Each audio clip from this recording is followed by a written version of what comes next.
황금 같은 배당금을 받을 때까지 배당주를 매수하는 황금 거북이입니다. 오늘은 주식 번외편으로 시청자분들의 관심 종목을 함께 분석하는 영상을 만들어 보았습니다. 오늘도 가시죠. 황금 거북이는 주식시장이 열리지 않을 때에도 답글을 열심히 보고 있습니다. 질문사항이 있으면 아는 한도 내에서 답변을 드리고 주식시장이 열리지 않는 휴일에는 이렇게 분석 영상을 올려볼 생각입니다. 조선 구마사 논란이 있는 YG 엔터테인먼트와 인지 디스플레이는 황금 거북이가 매수를 했던 종목이지만 질문을 하셨고요. PPI와 영화 금속은 보유하고 있지 않지만 주식 공부의 연장선으로 생각하며 분석을 했습니다. 오늘 분석할 주식 순서는 다음과 같습니다. 노란색으로 표시된 회사는 황금 거북이가 보유 중이며 하얀색은 시청자분의 종목을 분석할 주식입니다.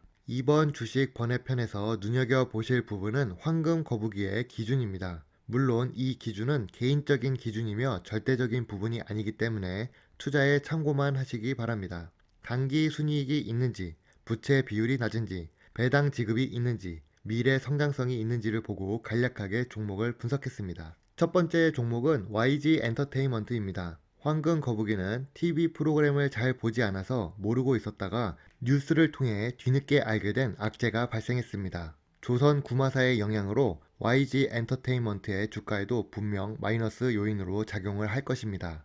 그러나 YG 엔터테인먼트 같은 경우 2019년 버닝썬 사태도 경험을 했지만 상장 폐지와 같은 최악의 상황은 오지 않았습니다. 물론 그 전에는 단기 순이익도 꾸준히 발생했었던 회사이며 2020년 엔터주의 악영향으로 작용했던 전염병 사태에서도 단기 순이익이 발생했었습니다. 그리고 미래 성장성이 높은 문화 콘텐츠 사업을 하는 회사입니다. YG 엔터테인먼트의 일봉 차트를 확인해 보겠습니다. 2019년 초부터 발생한 버닝썬 사태로 주가는 크게 하락을 하며 이미지가 나빠진 상태입니다.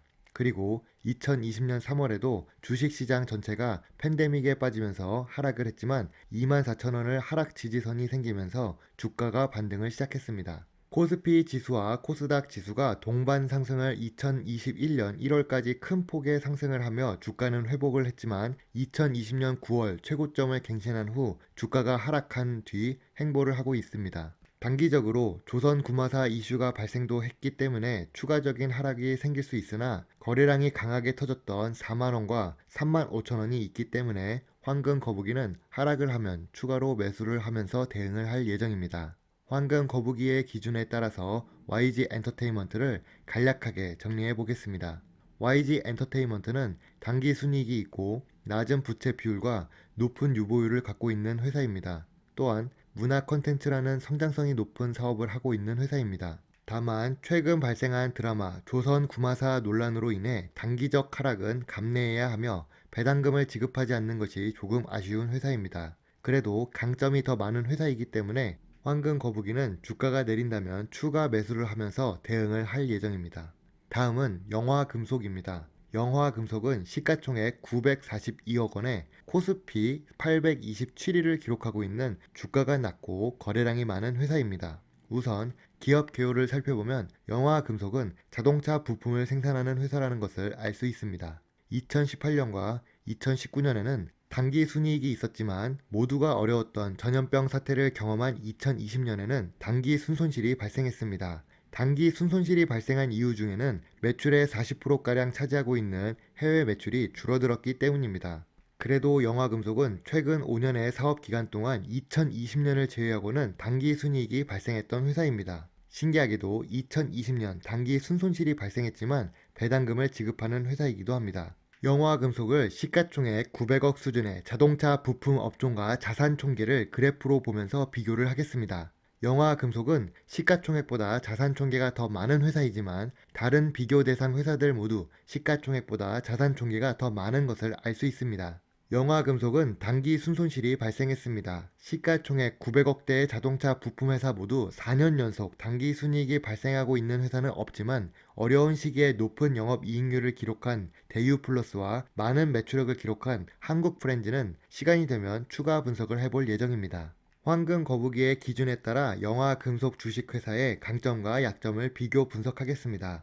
영화금속 주식회사는 오랜 사업 운영을 했던 회사이며 단기 순손실이 발생했지만 배당금을 지급하고 있는 회사입니다. 그러나 2020년에 단기 순손실이 발생했으며 전기차로 넘어가는 상황 속에서 자동차 부품 사업은 살아남기 위해 미래를 보고 투자를 해야 합니다.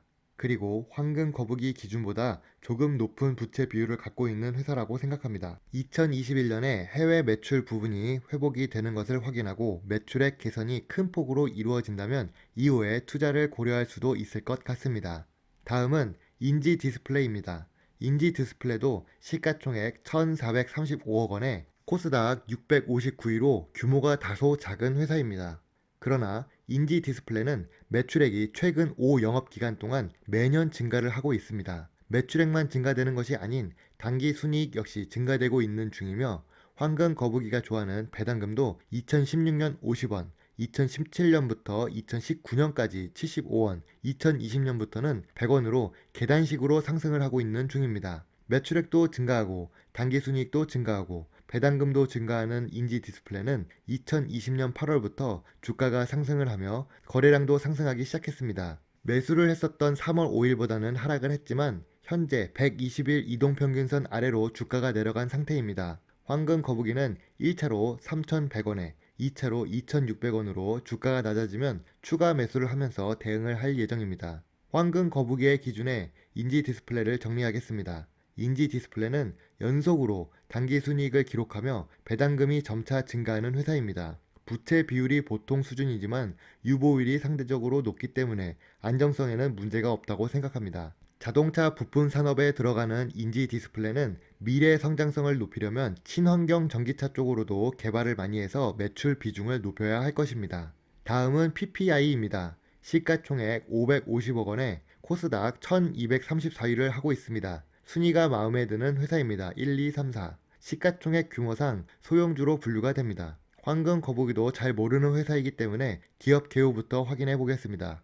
초고속 통신망에 필요한 부품을 제조하는 통신 장비주입니다. 2020년에 단기 순손실이 발생한 이유는 2019년보다 매출액이 반 이상 하락한 것이 있으며 높은 해외 비중을 갖고 있는 PPI가 전염병 사태로 인해 해외 수출이 어렵게 되었기 때문입니다. 2019년 12월에 상장을 했기 때문에 비교적 신규 상장 주식인 PPI는 상장 초기보다 주가가 하락한 상태입니다. 물론 2020년 3월 전염병 확산기에는 하락이 최저점이 되며 7월까지 반등을 하는 모습이었으나 다시 하락을 했습니다. 신규 상장 주식은 정보가 부족하기 때문에 쉽사리 들어가기는 어렵고 하락 추세가 확실히 끝나고 상승 추세가 되면 그때 매수를 하는 게 좋아 보입니다. PPI를 황금 거북이 기준에 따라 정리를 해보겠습니다. 인터넷 광통신은 현대 사회의 필수제라고 할 수 있습니다. 미래 성장성이 높은 사업이며 부채 비율이 낮은 회사입니다. 다만 해외 매출 비중이 높아 2020년에는 단기 순손실이 발생했고 그로 인해서 배당금도 없는 회사입니다. 신규 상장 주식이라 시장에 관심도 부족한 것이 아쉽습니다.